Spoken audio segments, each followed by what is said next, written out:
Hi, this is Professor JPS. This is part 2, Communication Arts 154, Introduction to Film Studies. I wasn't sure if I was able to do this, have it in two spaces, two places. So the second part here for column 154, I'm further discussing chapter 9, writing. And I think the key idea for chapter 9 in writing is to go to page 378. When you go to page 378, they're describing two distinct and different ways in which screenwriters try to get a particular meaning in films. And I think it's a very good illustration of how students can come to understand that screenwriting is different than literature, different than playwriting, different than other kinds of writing. Screenwriting is written with visuals in mind always, because you're writing obviously for the screen. You're writing for stuff to be not only said, but things to be seen. And it always has to be understood as a visual medium, not as a writerly medium, even though scripts are very, very important. Giannetti, the textbook author, gives a very, very good illustration of the distinctions between two examples of the actors giving terrific performances with flowery language and being able to give their best verbal skills with a language that's very, very dense and often difficult, but beautiful. And compares that with a film called Chasing Amy. And I don't know if the younger people know Chasing Amy, but it was a movie made about 20-some years ago. And it's a Kevin Smith film. It's probably his best film, I think. And it's a romantic film about a man and a woman who fall in love with each other, and the woman is lesbian, but she falls in love with the man nonetheless. And it's raunchy and sexual and juvenile, but the writing is really quite good because it's filled with slang, and it's filled with kind of sexy jokes and some bathroom humor. But the emotional core between the two characters is really well developed. And it just gives you a kind of a sense of understanding that writing is, obviously it's quite important, but it has a wide variety in terms of what is powerful. And both films are extremely verbose, that is to say, extremely talky, lots and lots and lots of language, lots and lots of lines in each. And one takes place in Victorian England, and it's all very proper and all very good grammar and all very filled with lots and lots of subtext. But this particular Chasing Amy it's also very, very talky, but it's filled with slang and sexual jokes and humor. But it allows the student to understand that it's apples and oranges. One's not better than the other. It's just a wide variety of ways in which movie makers can use language in different forms. The key idea in the entire chapter, I think, has to do with pages 387 to 392, 387 through 392, wherein Giannetti discusses motifs, symbols, and metaphors. Motifs, symbols, and metaphors. And as I've said many times, the best part of the textbook are the illustrations from films that give the particular examples, that give them real life, they give them some real interesting ideas. Now, screenwriter often will put in what he or she thinks will be interesting motifs and symbols and metaphors. Now, all three of those things are essentially symbolic. That's the best way to think about it. But so you can get to understand the idea that motifs and symbols and metaphors, they all rest under the umbrella of the notion of symbols or being symbolic. But just to flesh them out a little more carefully, a motif is something that's repeated often in a film, and it's something that's visually shown. Giannetti in the textbook gives a very, very good example of the film Black Swan from about 10 or 15 years ago, I guess, 10 years ago, wherein the Black Swan character that Natalie Portman plays, she has this sort of bifurcated sensibility between the black swan and the white swan and the good and the evil, that kind of duality between good and evil. So she's not quite sure of her own identity. And in the film, there's a steady motif of the use of mirrors.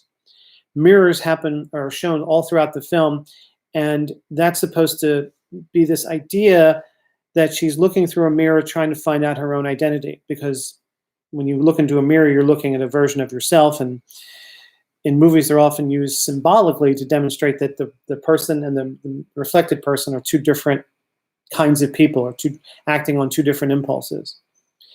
And the mirror has a rational reason for being in the movie. She looks in the mirror all the time to put her makeup on or whatever. There's mirrors in her house. But the motif is there to symbolize the idea of her lack of identity. So you have to carefully sort of look at these ideas of motifs. We looked a little bit of this like in The Graduate, with the motif of water and isolation makes the Dustin Hoffman character feel almost like he's suffocating. Not literally suffocating, right? But the motif is there. Unless you point out, you're not exactly certain. But in pointing it out, you can see how that adds to the visual helping to tell the story. But it has to be written in to begin with. So you'll see some of those terrific examples on pages 388, 389, and 390. Okay? So a motif is something that's repeated throughout a film that demonstrates some kind of symbolic sensibility. Okay? A metaphor, a symbol, are also sort of fairly apparent in films, but you have to be a careful observer to see how the metaphor can work well as it's written into a film. And Gene Eddy gives a very, very good example from a film called The Seven Samurai. And the example he uses from a symbol in this particular film is the symbol of fire, and what's being represented through fire has to do with this idea of passion. And you'll see a cut-by-cut analysis of how passion is demonstrated as a symbol in the film The Seven Samurai. There's a samurai character, a male character, and a female character that they're very attracted to one another, and there's a fire in between them. And the fire works as a symbol, as the sort of passionate lust that they feel for one another. And they go to act on that particular lust. And when they go to act on that particular lust, they go into this hut. They're outside, and he's a samurai. And they go outside this campfire, and they go into a hut to consummate their passions. And the fire then rages more. And then they're caught by the woman's father. And then the fire rages again.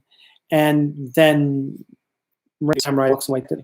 So in other words, that fire was not just put in there to keep the characters warm. The fire is put in the film. It's written into the film. It's placed into the film. It's used as a symbol of passion. And fire has often been used as a symbol of passion, all kinds of stories, both visual and in literature and in theater and so forth. But if you were to watch the film, you would understand it almost implicitly without realizing necessarily that the fire has been placed in there by the screenwriter and worked with the director to demonstrate this idea of a particular kind of symbol. And that's a very, very good illustration on page 390 and 391 describing this idea of fire. A metaphor is something that usually can't literally be true, right? And Gene Eddy gives some interesting examples.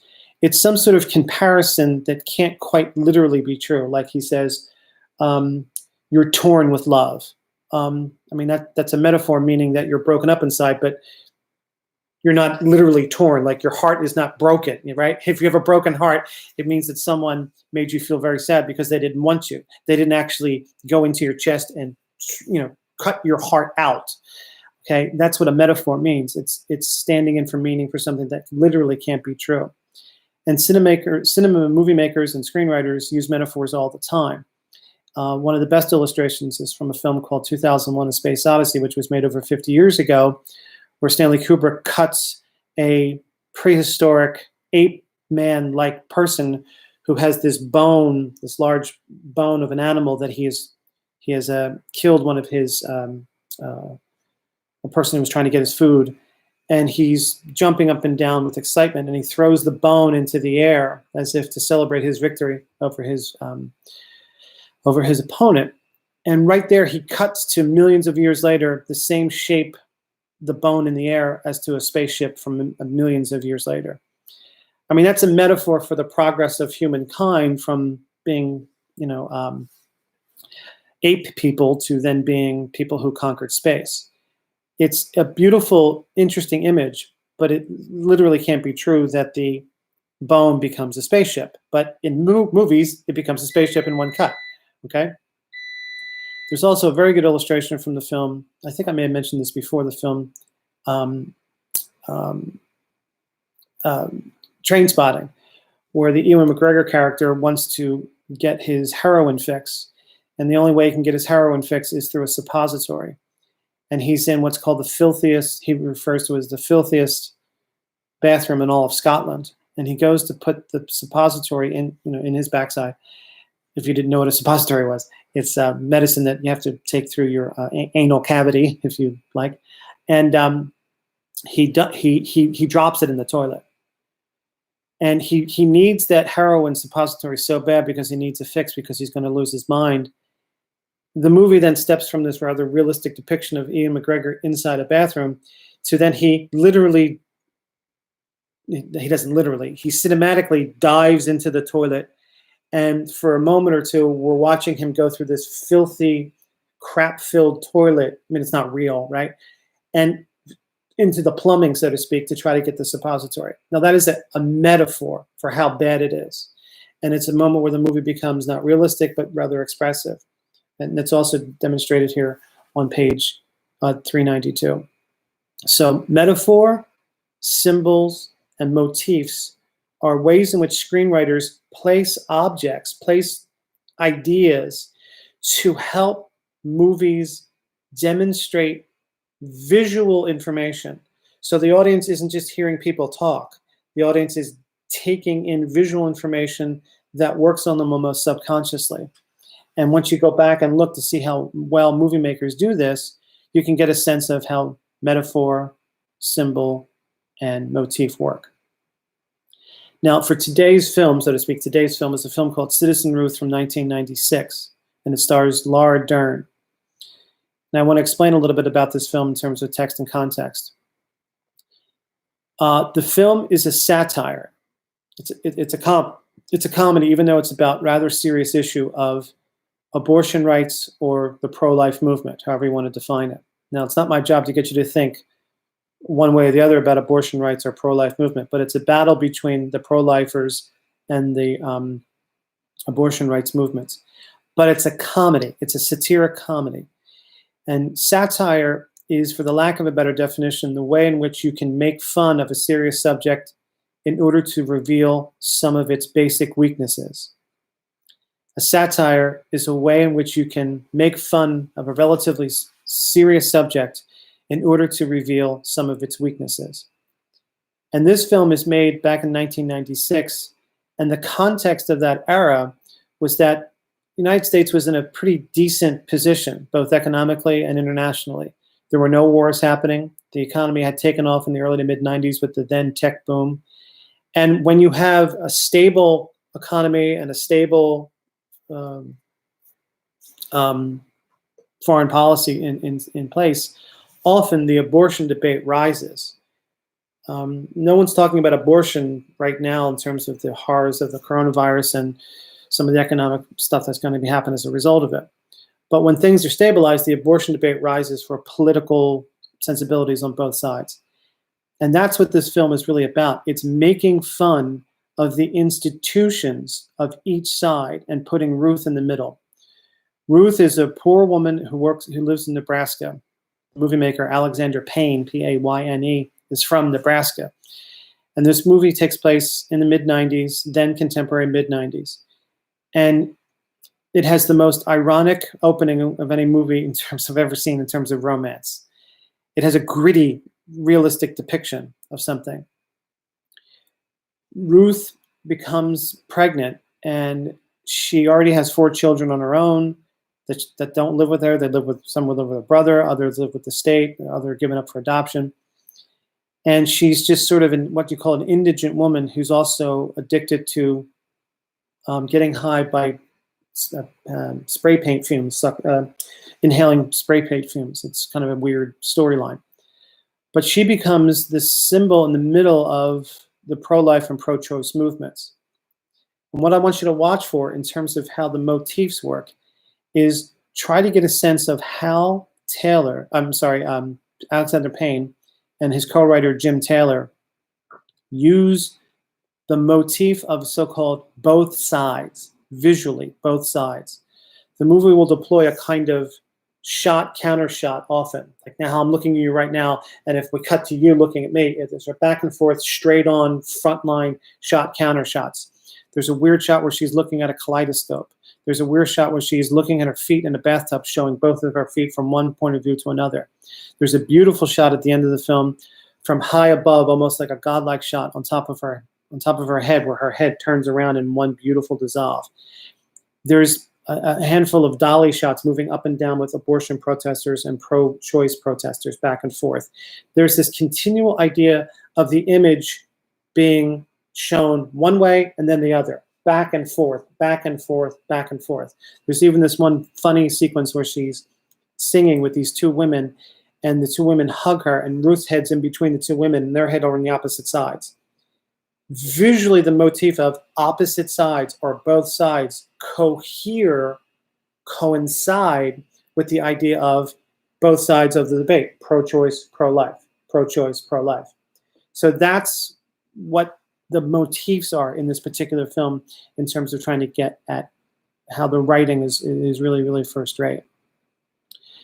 Also, the film is, relatively, the cinematography I want you to look carefully at, because it's relatively bleak. And I want you to look how the colors of red and blue and to some degree white are used in the film as much as you can, okay? Also the music is usually generally pretty ironic music, okay? Make sure you're looking at your NCC email, please. And sometimes I've noticed that not all the videos are up exactly in the same spot on the my YouTube channel. If you can't find this one, look on the left side of the screen of the YouTube page where it says Your Videos. Now, I think if you click on that, you'll see today's, okay? I will always keep in touch with you through email. So please make sure that you're handing in, just send me your screening sheets in an attachment, okay? If you want, so I'm not getting so many emails, if you want to wait and just give me a couple at a time, that's fine. Just always indicate who you are and what class it is. Don't just be like, Shields, here's my stuff. Be like, this is screen sheets for Hours and Citizen Ruth, because I'll lose my mind. Okay. It's saying my connection is unstable. Let's see. Yeah, I don't know if you can still hear this. Please stay safe. Please be careful. If you go out to grab some groceries, make sure you wash your hands immediately. Okay, we're all in this together. I miss you guys. Take care.